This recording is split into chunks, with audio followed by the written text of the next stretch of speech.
Hi, and welcome to Hyman's Family Favorites. Earlier we showed you how to make a dry rub.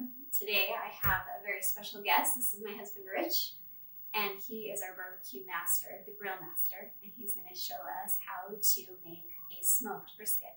I just want to walk you through a few things. First of all, the brisket. This brisket came from Costco, but you can get them just about at any meat department. We generally use the prime brisket. Doesn't cost that much more, but the meat tends to be a little bit more marbled with fat. Brisket is a very fatty cut. You'll see fat here, and almost the entire back has fat on it. I'll walk you through the trimming up of that in just a moment. This is a brisket knife. While not required, it's very helpful, not only in the preparation now, but when it comes time to cut and serve the meat. So let's go ahead and get this open. There's always a little bit of liquid in the bag, so I'm going to open this up over the sink. Before we rub it, we're going to make sure there's not too much fat. You want no more than a ½ inch of fat here in any given location. So we'll just cut through some of this.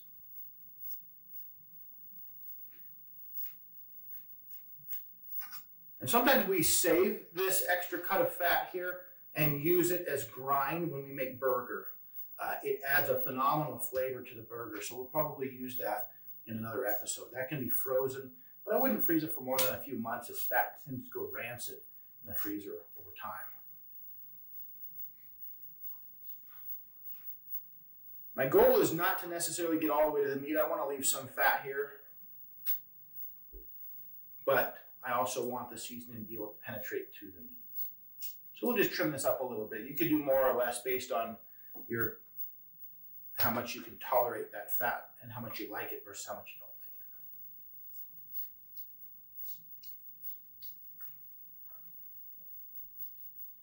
All right, and that's probably good for now. If you have a large enough smoker that you can keep this whole, that's my preference. Unfortunately, our smoker is tall and skinny, so I cut it in half.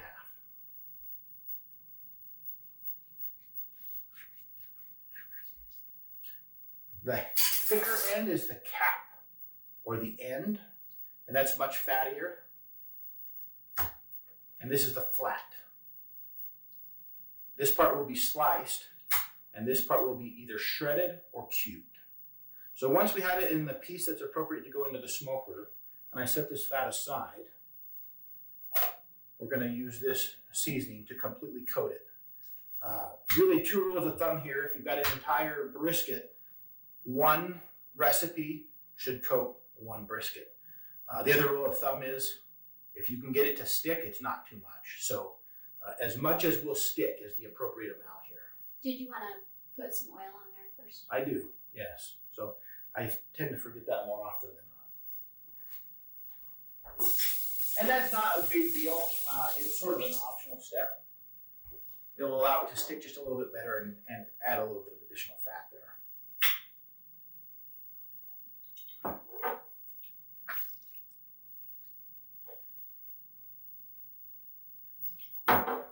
And we'll leave this side unoiled, and that'll be okay. So it's not a big deal if you forget to do that step. No, we forgot that more than once, and I've got to be honest with you, I notice minimal difference when I'm actually eating the brisket. Good to know.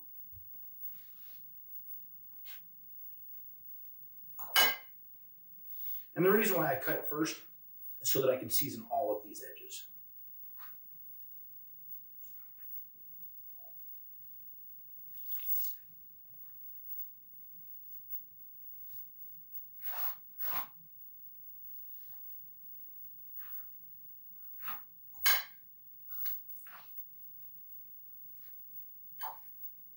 That works out just about right. I'm sure Lene's much neater at this than I am, but really all you need to do is make sure all these sides are covered the best you can. And then optimally, you would let this sit wrapped in saran wrap for several hours, up to 24 hours as long as it's refrigerated. All right, now that we've seasoned these, it's time to wrap them. And so you can cut out the saran wrap in advance, or you can just do it as you go. It is a bit messy, but I wrap half at a time.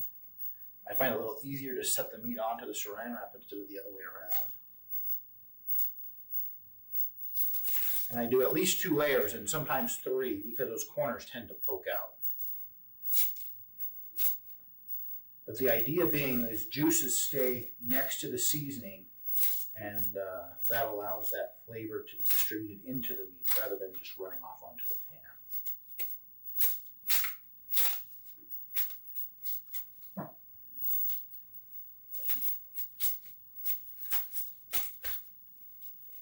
Nothing magic about it, just make sure all those surfaces are covered with wrap.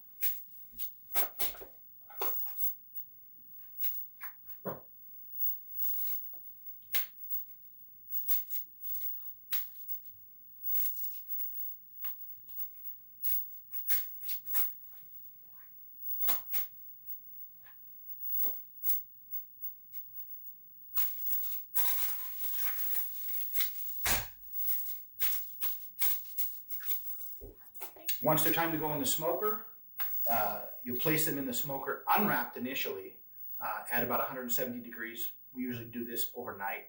And then the next morning I get up and wrap them in foil and raise the temperature to 225 degrees and continue to smoke them until the internal temperature is somewhere between 200 and 202 degrees. So we'll put these in the fridge for a couple hours and then we'll get them wrapped and start the smoking process.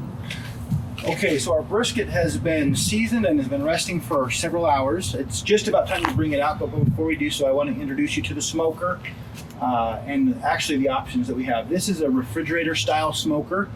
It's my personal favorite for a brisket because it's completely enclosed. The humidity stays much higher in here. I can go as low and as slow as I want. That allows me up to 24 hours or so of cooking if I would like. We pre-soak the wood so that it gives off maximum smoke. We've got several flavors and options. We have here mesquite and hickory. Today we're cooking with mesquite. If you come a little bit closer, you can see that inside the smoker I've taken 2 mini loaf pans and I've placed about half full with water. And I put those on the very bottom rack so that any heat coming off of the unit is going to first hit the water, and that's going to temper the temperature and make sure I don't get overcooking on one side of this brisket. It's also going to make sure that humidity stays very high in here. The damper above I leave completely closed, and that's going to keep most of the smoke inside as well as the humidity. I preset this to 170 degrees. There is a method to that temperature. We really want to wrap the brisket in foil after it gets to 170 degrees. And I know that if I set this to 170, I'm never going to go above that. So I can go as long as I want on 170. And in this case, it'll be 8 to 12 hours overnight while I'm sleeping. So let's go ahead and load up the chips. I'm just going to pour the excess water off here.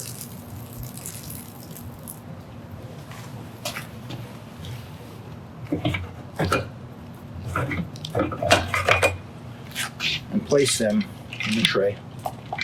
You can reserve half for later or you can soak some more. I will refill this tomorrow morning. Put them in, turn them upside down. They dump onto that hot plate and they should begin smoking almost right away. So let me introduce you to the other ways that you could do this. I'm not going to uncover it, but this is an egg style cooker where you use lump charcoal. You'll need to place a heat diffuser there, and you'll have to monitor that much more carefully. You don't have electronic controls to monitor the temperature, so you're going to have to monitor that temperature with the amount of oxygen that's getting to those chips. Very easy to get that too hot. Once you're too hot, it's really hard to cool down. That being said, the smoky flavor is amazing in these green eggs. We love them to get them very, very hot and cook or sear hamburger or steak. But for briskets, I just don't have enough control. A Traeger style smoker is also very good for brisket. The thing I don't like about that is that it's vented too much, so I can't control the humidity. You have pretty good temperature control here, but the heat is coming from the bottom and it's not as well insulated, so I find that it cooks the bottom of the brisket more than the top. You definitely would have to turn the brisket over and pay a lot better attention. In my experience, the brisket turns out just a little bit drier in the Traeger than it does in the refrigerator style smoker, and since I like my brisket very moist and tender, that's what I use the refrigerator style smoker for. So now that that's going, I'm going to go ahead and go get that brisket out of the refrigerator and bring it out here for you, okay? All right, so we've recovered our brisket from the refrigerator. It's still wrapped in the saran wrap. You can see we're already getting smoke in our unit. It's only been 2 or 3 minutes since I've turned that on. So I'm going to go ahead and remove this saran wrap.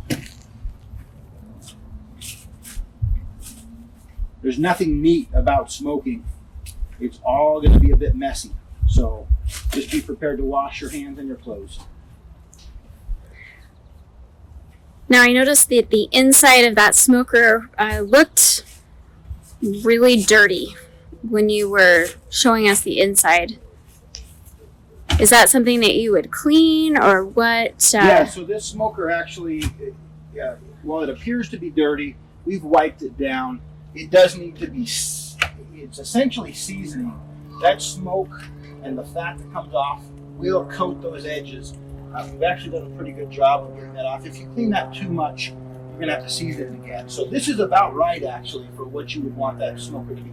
You want to avoid large amounts of black buildup here. That will generate a burnt, smoky flavor and smell that you don't want. But that only comes when you have large, crusty amounts. If you can chip or scrape the majority of that off, you're going to be in good shape. All right, so these are unwrapped. We're going to go ahead and place them in. This is the flat, and this is the cap. The cap is usually a little thicker and fattier, so I put that one directly above the water, and I'll put the flat up higher. I don't know that it makes that much difference. This really does a pretty good job of distributing that heat, but I figure that the thicker, heavier one is going to be a little closer to the heat. This water is directly underneath that. That's going to insulate both pieces of meat from getting too much direct heat. This water can never get above 212 degrees, so even when we heat this up to 225, that water will boil at 212 and absorb all of that energy. So as long as you have standing water in here, it really won't get much above 212. One other thing to keep in mind, I want to show you what we've done here, a little bit of a redneck style, but we have propped this up. The smoker needs a very slight angle backwards. Otherwise, the fat and the moisture that drips off this will pool. We have a tray back behind that's going to catch that. Most of these smokers don't even have a big enough tray to capture all of that, so you may want to use an extra large foil container, or just be aware that it may overflow. You'll have to dump it at least once, if not twice. So we are ready to close this door, and we're going to go overnight at 170. Tomorrow morning, first thing, maybe 6 o'clock or 7, not super critical. I'm going to get up, I'm going to wrap this in foil, and I'm going to increase that temperature to 225. At that point, I will insert a probe, and we're going to go until we're at 200. If you find yourself running out of time, it's okay to turn it up to 250, as long as you have the water buffering this. The higher you go on the temperature in these, the more likely you are to end up getting some char or other unfavorable sort of temperature differential among that meat. So 225 is a fairly safe number. I'm going to go ahead and close this up, and we're good till morning. Good morning. Our brisket has been cooking overnight, so it's time to get prepared to pull it out. I did go take a sneak peek. I think it looks great. So first of all, you'll want to have some aluminum foil and a pan on hand. We definitely like using the 18-inch wide foil here. The whole goal of this foil is to really contain the juices so that they can be reabsorbed during the resting period. So don't use that 12-inch if you can avoid it. That 18-inch is going to do a lot better job. Secondly, you'll want a way to get that brisket out.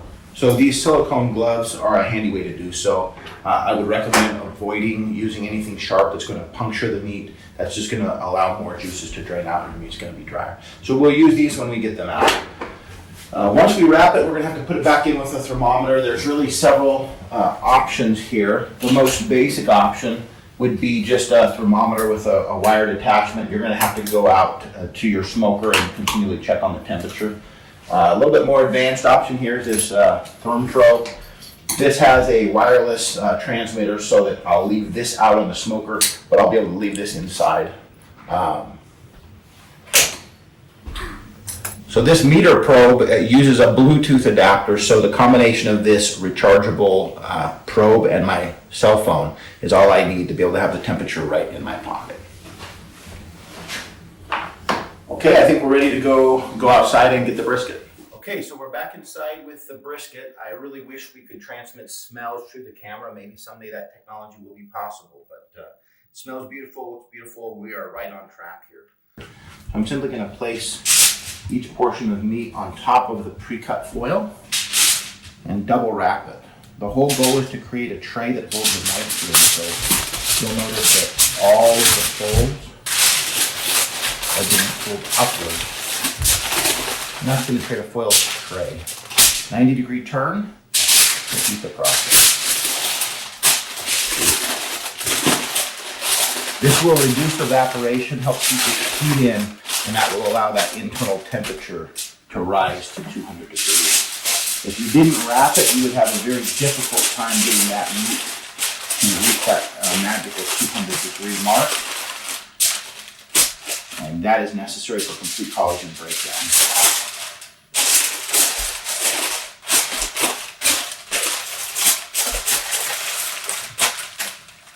With our double wrap brisket, we're ready to go back out to the smoker. Make sure we bring our probe with us. Meet you outside. We'll simply just place these back on the same trays they came from.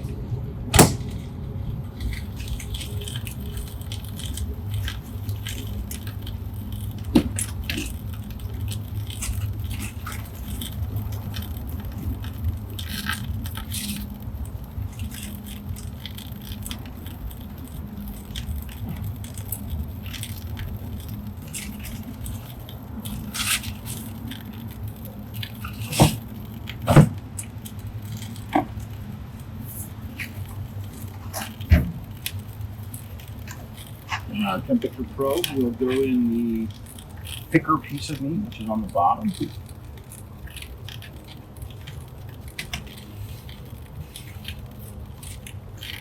We can check and see how warm this piece of meat got overnight.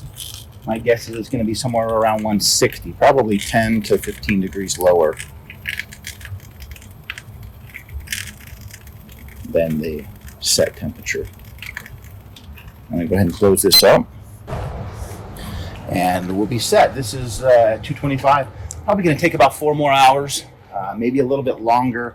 If it's not going fast enough, we can turn the temperature up a little more, but I prefer staying right around that 225 degree setting. So we'll go back inside and be back in 4 to 6 hours. Okay, so we're back inside. We have the remote temperature gauge. You can see that we're about 159, 160 degrees right now. We've set an alarm for 201 degrees. And that way the alarm will beep at us when we hit our goal temperature, but we can check on it whenever we want. So we'll keep an eye on this over the next several hours. And once it hits 201, 202 degrees, we'll pull out the brisket, wrap it up, and rest it in an ice chest for 2 more hours. All right, so the brisket is done. Even though the thermometer says 195, it actually did get up to 203 degrees, but it wasn't a convenient time to take it out. So we reduced the temperature on the smoker from 225 down to about 170. Has the same effect as incubating, and it buys us some time. So while you can't rush a brisket, you can certainly slow down the process until it's convenient. And so that worked out well for us today. 195 degrees currently. We're going to go ahead and get this out and wrap it up. We can probably wrap both of them in one towel and put it in ice chest. You can see all the humidity and moisture that's accumulating in there as the water sort of evaporates. That helps me to know that we're at 100% humidity and that brisket's going to stay very moist because of it. All right. The probe.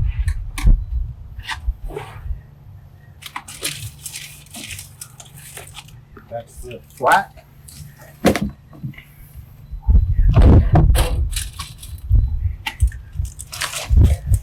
Cap. One tip is that if that towel gets greasy or oily, rinse it out really well so you don't get a grease bomb in your washer. We're going to let this sit for at least 2 hours. Again, time is flexible. If you need to go a little longer, that's okay. It'll stay very warm in there. You'll be surprised 2 to 3 hours later when you take it out. it'll be just as hot as if it had just come out. So don't worry about it getting cold or anything like that. That's the purpose of that ice chest. So we'll wait a couple more hours and then we'll cut it. Okay, so our brisket has been resting. Typically we wait at least 2 hours. In our case, dinner time was 5 hours away, so we had to resist the temptation to get it out early. And these have been resting for 5 hours in the ice chest, but 2 hours is plenty long. Thought I would just check the temperature to see how much the temperature has dropped. All right, while this is warming up, we'll just go ahead and continue. Still nice and warm to the touch though.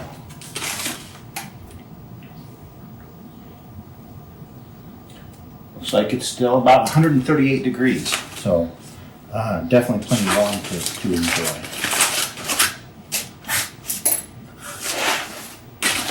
All right, this portion is the flat. Excellent for slicing.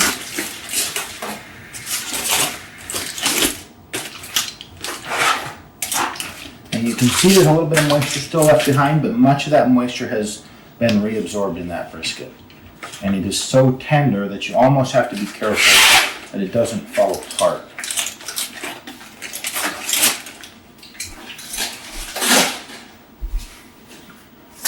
And the goal is to cut against the grain.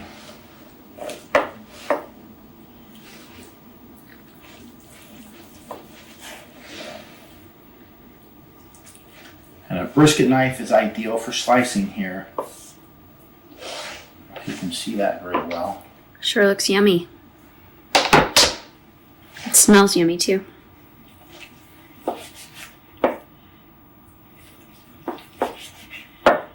And if you can just keep that fat cap, there's a little bit of fat there on top, but ideally you just keep that connected with the slice.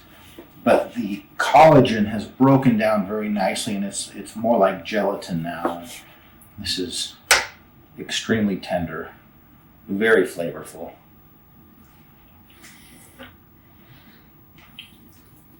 Oh, that's excellent. We'll finish slicing this up really quick, and then we'll go ahead and open up that cap.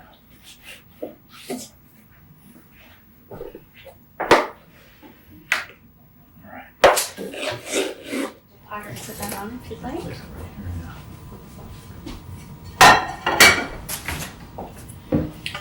All right, we'll see if we can plate this without it falling apart. Nicely done.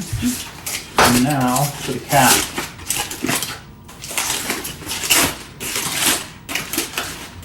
The fattier of the two pieces, and you can see there is significantly more moisture, or aka fat. That's there. There's a lot of different things you can do. You can still attempt to slice this, but it's a lot fattier. You can also cube it and make burnt ends, and I'm sure we'll do that in a recipe in detail at a different time, but it essentially incorporates cubing this up, putting a sauce of some type on it, and then baking it for several more hours so that sauce becomes a glaze.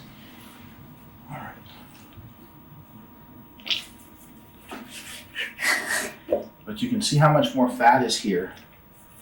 Also absolutely delicious.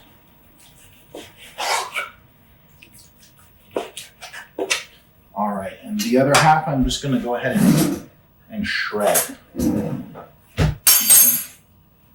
cube it up.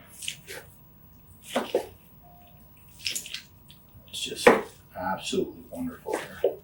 And I cut it against the grain. This would be excellent just served on a roll or a barbecue sandwich. But there you have it. That brisket is done and ready to eat.